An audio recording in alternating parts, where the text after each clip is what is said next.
All right, over to the association we go. Last night, all eyes were on Hollywood watching the rise specifically of the Lakers. Since trading for Luka Doncic on February 2nd, the Lakers have gone 10-2 and have jumped from 5th in the West to 2nd. This is the latest into the season. They have been top 2 in the standings since the 2019-20 season when they won their last title. We love to be joined by senior NBA writer Brian Windhorst. So last night, Luka had his best shooting performance since he arrived in LA. So what more can you tell us about Luka finally rounding into form? Well, Christine, if you go back to the beginning of the season, remember, Luka missed all of training camp with a calf injury. And when he came and started the year with the Mavericks, he had some rough shooting games for the first 7 or 8 games. And he shot a lot more with the Mavericks than he did with the Lakers. So he had the points, but he didn't shoot the ball great.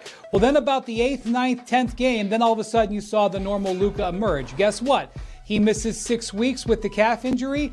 He's a little bit rough, especially from long range for the first 7, 8 games. Last night, look at what you got. The last 2 games, this weekend little series against the Clippers, 31 points and 29 points. Luka, the offensive force, is waking up, and that is not good news for the rest of the Western Conference. Yeah, it had been so long since we had seen him on the court, even before he got to LA. As a team, what have the Lakers shown that has you thinking that they can actually be contenders? The defense just remains so impressive. They had another good set of defensive games against the Clippers. This is a team that had a chance to prepare for the Lakers. Obviously, it's a rivalry. We know that it matters to the Clippers because they boost their players' minutes. And the Clippers just weren't able to make a dent in it. They shot just 27% on three-point range in the 2 games. Even though Ivica Zubac had a really good game against the small interior on Friday, and Kawhi Leonard had his best offensive game of the season on Sunday, we still saw the Lakers really win the game at the defensive end. And that's without 2 starters playing. If they continue to play defense like this, they're going to stay in that number 2 seed. Yeah, there were a lot of questions when Luka got there. We thought it was going to be a little bit long-term, this new change, this new Laker actually working in LA. But then figuring out defense, that was the biggest question that we had for them. So we'll see what they're able to do moving forward. Wendy, thank you as always. We had breaking news. How that goes. Over to the association. You see it. After 17 points last night, LeBron sits just 1 point shy of 50,000. Since turning 40, LeBron's been averaging over 26 points and 8 assists per game. Both top 10 in the league. The Lakers are also 20-8 in that span, which is the 3rd best record in the association. With us now is sports betting analyst Tyler Fulgham and senior NBA writer Brian Windhorst. All right, Tyler, LeBron James, MVP, his 5th. Right. What can you tell us from a betting perspective about the possibility of that happening? From a betting perspective, the possibility, according to the sports books, is essentially 0% chance, Christine. He's not even listed at ESPN Bet as an option right now. In fact, there are only 5 players in the NBA that you can bet on at this moment. You see SGA as the big favorite with Nikola Jokic right behind him. And then there are 3 long shots in Giannis, Jason Tatum, and Towns. LeBron was last available to bet on January 1st. So after the new year, for his birthday, they took him out of this market altogether. So, Wendy, I don't know if any of your colleagues in the media that have a vote are starting to start a narrative about LeBron potentially being an MVP candidate, but right now, he's not even an option. The betting markets are saying it's a 0% chance. And those betting markets are right. I don't agree with Karl Anthony Towns even being the highest Nick on the board. I think Jalen Brunson would be there, but this is, as the odds have identified, this is a 2-player race. I do think if the Lakers finish very strongly and get the number 2 seed, you could see LeBron sneak on to 5th place on some ballots, but that may be 4th, but that's as high as he's going. But he finished in the top 5 of the MVP, 15 out of 16 years at one point, so I don't think he's too worried about it. Also, he's 40 years old. Yeah. He's an old man right now. He's not worried about that. He's trying to win the 40 and over championship. MVP for the league. That'd be a good one. Okay, so we can't figure out about what J.J. Redick has been doing in LA in his first year. So what is the betting market saying about his chances to win Coach of the Year? Yeah, now, unlike LeBron, okay, you're saying there's a chance with J.J. Redick. Now, it's not a big chance because there are 2 names that are dominating this market. First is Kenny Atkinson, who is almost an even bigger favorite than SGA as an MVP. However, since the Lakers started percolating as of late, more and more people are starting to wager on Redick. Take a look. When their win streak started, February 20th, he's gotten a quarter of all bets in this market and almost 20% of the money. Now, J.B. Bickerstaff has gotten more because Detroit's on a nice little heater of their own, and the expectations weren't as big for Detroit as they were for the Lakers, but people are starting to talk about it, and people are starting to actually bet it. His odds have fallen from 80-1 to now 50-1 in this market, or 60-1, I should say. So bottom line is, While there's no chance with LeBron, there's a very, very small chance with J.J. Redick, but at least there's a chance. Wendy, what do you think about that? Tyler, is there such a thing as a good value bet on any Lakers positive outcome? The money comes in on the Lakers from their fans, and you can even if you think that you're right, you can't get a good value on it. That's been my experience from an amateur perspective. What JJ's doing a great job, and I think he is working his way onto the back end of some ballots in third spot. Kenny Atkinson with the Cavs are on pace to win 68 games. That's 20 more than they won last year. The Pistons are on pace to win 45 games, which would be 31 more than they won a year ago, and overcoming years of being in the bottom of the standings. So I think both J.B. Bickerstaff and Kenny Atkinson have excellent cases. J.J. Redick is doing a great job and will probably have a good chance to finish third at best going forward. Wendy may not be a bettor, but he knows what he's talking about. Oh, of course, Wendy knows what he's talking about. We'll see what the Lakers end up doing as well. Wendy, Tyler, thank you so much. Is your shoe still squeaking? No, a little bit. His shoe's been a little squeaking. bit. All right, we'll see you later. LA. Can you do it in a better voice than that? I could probably. But you're not even going to try? You're just going to let me hang in there? The battle for LA. There's LeBron, 18 points shy of becoming the first player in NBA history to score 50,000. That seems like a lot. That's regular season and playoff combined. Lakers up 4. James Harden, the miss. That's okay. Luka Doncic, he's there with the rebound, gets it 2. LeBron, easy on the other end. Lakers up 6. Next Lakers possession, Doncic. Step back 3. He's like 1, 2, 3. Add that to the previous lead, and it's Lakers up 9. Doncic again on the next possession. This dude took over in the first quarter. Yes, he made the free throw. The Lakers were up 6 after 1. Now to the third. The takeover just continues. Lakers up 11. It's more Luka. Luka! Sometimes creativity. It's just fun to watch. Lakers up 13. Kawhi, he's got the miss. Luka, LeBron, for more of that. Lakers up 15. Lots of smiles. And Lakers are playing like this. 5 minutes left in the third. It's a 12-point lead. Again, how many times can I say Luka? Should I just say Doncic? Like, either way, whatever you want to call him is too much for the Clippers. He didn't miss the free throw. It's because the Clippers weren't blocking him. Lakers up 14. Not done. It's now 18-point lead. This time, Luka over James Harden. By the way, that's Luka's dad. Lakers led 89-77 going into the fourth. Now at 5. Gonna find LeBron, corner 3, did that. That man is now 1 point away from 50,000. 50,000 total points. LA up 8. Luka, 29 points, 6 rebounds, 9 assists. Lakers up 11. I mean, the Clippers down 8. Harden found Kawhi. Kawhi did that for 33 points and 10 rebounds. He tried to get his team back in it.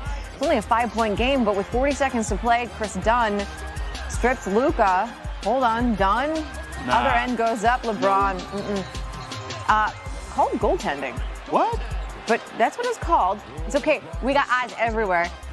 LeBron just gets there before the ball hits the backboard, so the call is reversed. It's not goaltending. Here's the problem, though. LeBron only had 17 points, so he's 1 shy of 50,000. Lakers won, though, 108-102. Yeah, I don't even think we played good. We had a lot of turnovers. Defense was good, but at some point, we didn't do good defensive things. But we just stayed together throughout the game. They made a run. We fight back, so that's what we do. You've gone against Ty Lue, and his defense is a lot. He threw a lot of different looks at you, right? Some switches, then some blitzes. What's the challenge in kind of making the right play when the coverage are switching around like that? Yeah, I'm used to that. They're switching up defense a lot on me. Just gotta do what the defense give you. That's what I always say. It's like playing chess a little bit. So just gotta trying to do that. Is there any difficulty with new teammates, especially when you get blitzed and guys kind of finding the right spots, making sure they're spaced the right way? How are you growing like that? Yeah, I think everybody knows what to do. Everybody knows their role. Everybody knows where to be. So I think obviously we're not there yet, but we're getting better. Are you enjoying playing in this building? The fans certainly seem to be appreciating the effort. Hell yeah. It's nice. He's like, no, we're winning. This is awful. Also, LeBron has seen a boost in production since the Lakers traded for Luka. Prior to his arrival, which was February the 10th, LeBron was averaging under 25 points per game. In the 9 games since he's nearly averaging a 26-point double-double. And on top of that, like I said, the Lakers keep winning because they've won 7 of the 9 games since that trade. Kendrick Perkins is here now. Look, Luka and LeBron, they're off to a really amazing start here, 7-2 in those 9 games, but they're also the 2 seed now in the West. When you look at what they have now, how far can that team truly go? Oh, they could go to the promised land. They could go to the NBA Finals. Now, look, I still have the Oklahoma City Thunder to go to represent the West in the finals, but I would not be surprised if the Lakers get there. Defensively, they are playing like no other team in the NBA. Locked when you talk about playing boxes and elbows. And tonight they was missing Rui Hachimura. They was missing Austin Reeves. And they still pulled it together. Offensively, the Lakers have something that no other team in the league has, really.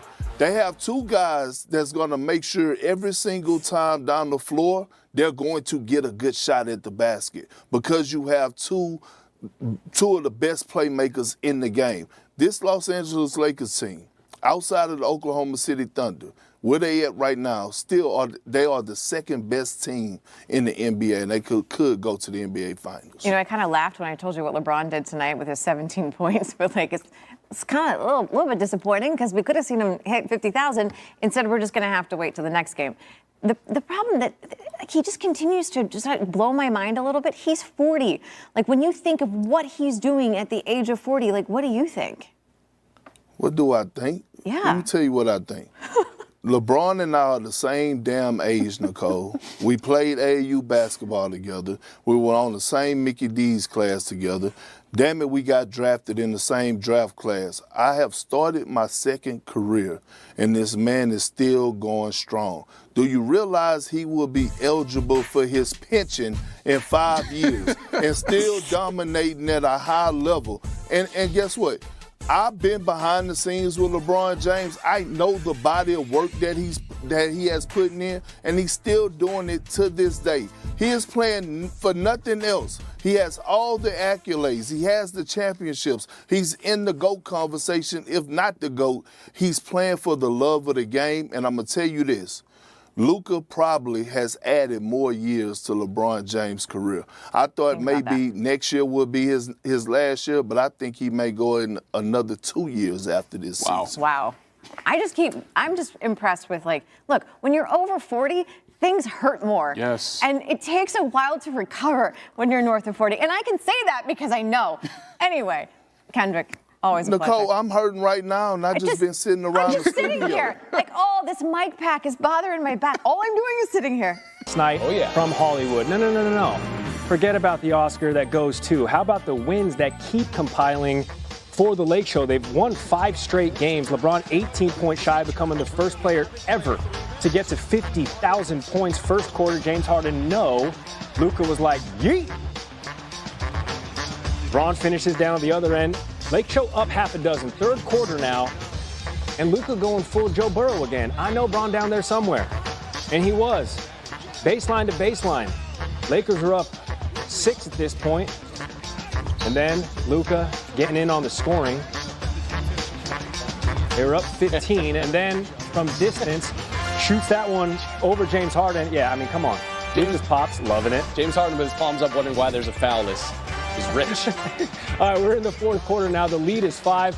The triple for LeBron puts him at 49,999 career points. He's 1 away.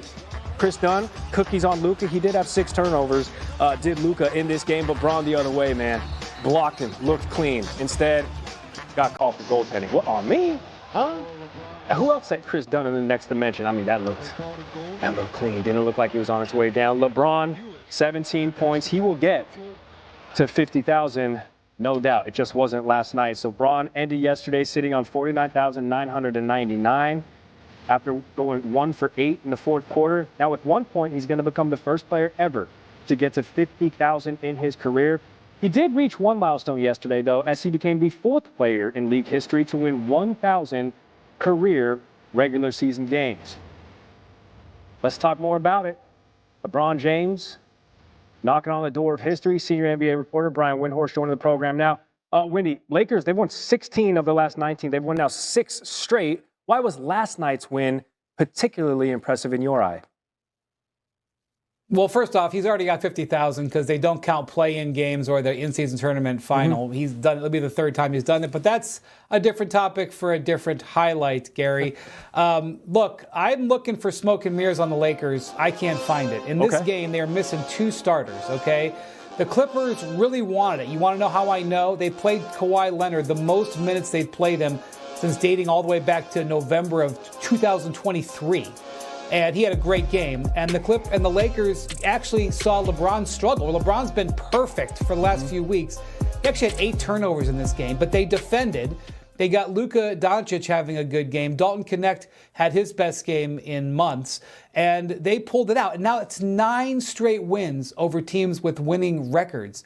And again, another good defensive performance. This team just continues to impress, and they wake up today with the number 2 seed in the Western Conference. Last week, you said this last 6-game stretch was the most important for the Lakers. And in that 6-game stretch, they went a perfect 6-0. That streak likely to continue when they host the Pelicans tomorrow. Wendy, stand by. Randy, what you got? All right, I got a matchup here. I got Celtics and Nuggets, last 2 NBA champs, Nikola Jokic, Jason Tatum, and 83 points combined in the last loss for the Celtics. That was against the Cavs for the Tatum and Brown connection. Jason Tatum, Jaylen Brown. Well, Jaylen Brown had 22. We see him go baseline and 1, and then Tatum's going to pull up for a tough jumper. These two only combined for 38. So 22 for Jaylen, 16 for Tatum, and yet the Celtics would lead by 13 at the break. Fourth quarter, Jamal Murray to Nikola Jokic. More like Freakola Jokic. Am I right? Freak the freak, that's what they said. For the dad bod god out there. Why not from Jokic? But only 20 points and only, air quotes, the 14 rebounds. Derek White knocking out 5 threes. He had 17 points. Look at this, though. Off the turnover. We're late. We got less than a minute to go. Jaylen Brown leaving it for Al Horford. Oh, who lays it in? The old fella. And if there's a nit to pick, Jaylen Brown has it. I see him running, throw it back to the big fella. He's supposed to dunk that, but, he got 5 kids, so we let him slide. We're going to unconfirm that. We didn't get stats and info on that. A lot of kids. Starting 5. It is a starting 5. It is a starting 5. I trust Jaylen. Used to be my neighbor, live in a different neighborhood. No big deal. Brian Windhorst, I doubt he knows that, Gary. But the Celtics win. But they do nearly lose another 20-point lead. They've shown a habit of playing with their food in stretches this season. How vulnerable is this team as we make the push to the postseason? Well, that habit has gone back most of this decade, to be honest with you. They're a team that repeatedly has been terrific and gotten huge leads and then lost their focus a little bit. They also, because they shoot so many threes, although they didn't put up a high volume yesterday, but in general, they are a high 3-point shooting team. And so they have variance. And so I would say that they continue to be extremely impressive. Remember, last year, Denver was the only team in the league they didn't beat. Denver was 2-0 against them last year. We thought we might get a great finals matchup. And then that ended up not happening.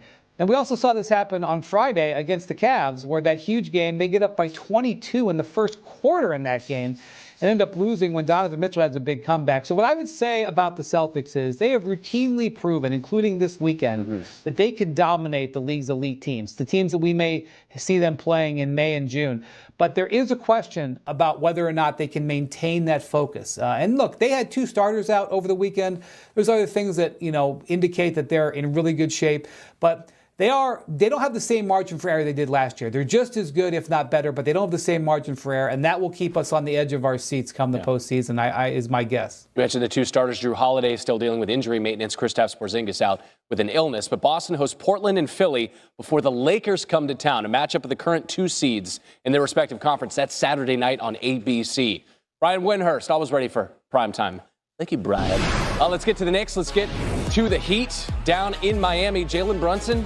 I mean, it's always a Brunson burner here, but especially in Florida. It's sticky. It's not the heat, it's the humidity. That's what they say. That'll get you. Good for the skin, though. Well, for yours, not for mine. I freckle like a champ. That's Jalen Brunson in tight. Gets the layup to go, and he's going to find Miles McBride. Look at the torture chamber McBride puts Tyler Hero in. A fake. And that's actually, Hero gets in front of him again, but not enough as McBride gets that to go. The Knicks trailed by as many as 19, and then this thing disappeared.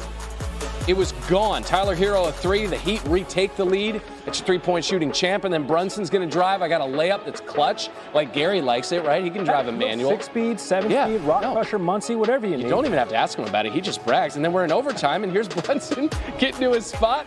And we got another three for Brunson. 6th game this season with 10 or more clutch time points, most in the NBA. The Knicks have a lead by 1. Big year for JB. We haven't seen a JB take over, what'd you say, since 2010 Bieber? I mean, he's right? everywhere. JB Smooth? My World album? Perchance? Curb Your Enthusiasm? Yeah, You know, I probably put the wrong emphasis on the title. Brian, is there a world where they could potentially get to the NBA Finals? I'm not going to disregard the Oklahoma City Thunder. I'm just not going to do it. I know a lot of people want to do it. I'm just not going to do it. They are my favorites to win the West. However, what I really want to see here and what has gotten me interested in the Lakers is how well they're defending. JJ just talked about it. They've been the number 1 defense since January 15th, which is a lot to do with that Austin Reeves number 2. They're playing great defense. Now, what I'm expecting to see is teams start to game plan a little bit differently now that they've got to look at him. Well, the reason that they're so much better defensively, they traded for Dorian Finney-Smith, which will never be forgotten footnote this year, but that is turning out to be a very important acquisition. Secondly, they got Jared Vanderbilt back. And third, as J.J. Redick was just talking about, they got LeBron James playing with great defensive energy. So now, I want to focus on Friday and Sunday. The Timberwolves are not going to have Rudy Gobert tomorrow. Probably. I don't know if he's officially out. So, those Clipper games. Now, you know that Ty Lue is one of the best game planners in the NBA. Well, he better be. He's got Ivica Zubac. I want to see if Ty Lue has a game plan over those 2 games that he can try to exploit the Lakers' defense. Because I am starting to believe that the Lakers can make a run, not because it's just of Luka, but because they can defend. The defending is the basis for a playoff run, and they're showing it right now. But you know the puzzle is not complete. And I'm not going to sit here and tell you the Lakers don't have a chance to win the West, because they do. They've got 2 of the top, whatever you want to say, 6 or 8 players in the NBA. Austin Reeves is coming along as that 3rd star. But they don't have a legitimate starting big man. They know it's a problem. That's why they overpaid to get Mark Williams before changing their mind. And Jackson Hayes is a nice, energetic lob catch guy for a dozen minutes per game. He's not a starting center on a championship team. They're going to have to overcome a hole in their roster to be able to come out of the Western Conference against Oklahoma City that has 2 legit bigs and against Nikola Jokic. Heard it Maybe all against before. the Mavericks. Heard it all before. I heard it all. I've been hearing it for the last couple weeks.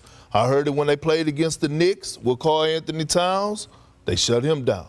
I heard it just the past weekend when they played against the Nuggets with Jokic. Shut him down. Listen, man, the Lakers are playing some inspiring basketball. It's not just the big 3. I get the addition of Finney-Smith, but can we talk about Rui and how good he's been looking on both ends of the floor, the passion that he's playing with, how he's being featured in the offense, not just as a guy that's just being a spot-up guy or a dunker spot type of guy, but he's being featured where they're actually running plays for him. That is a bright spot. And Jackson Hayes, he's playing some phenomenal basketball. We didn't witness LeBron James turn water into wine. Okay? We didn't witness that. Perk, look at this list, though. So you think that the Lakers, in a playoff series, can beat the Nuggets, can beat the Grizzlies, and can beat the Thunder? Why couldn't they? I know for sure they could beat the Grizzlies, right? I would pick the Lakers. Now, the Thunder, I still got them coming out of the Western Conference. But I wouldn't just say it would be a series that they'll win in 5 or 6. I think it will go 7 games. Would I be surprised if the Lakers come out victorious? No, but I got the OKC Thunder, but I'm just saying they're a legit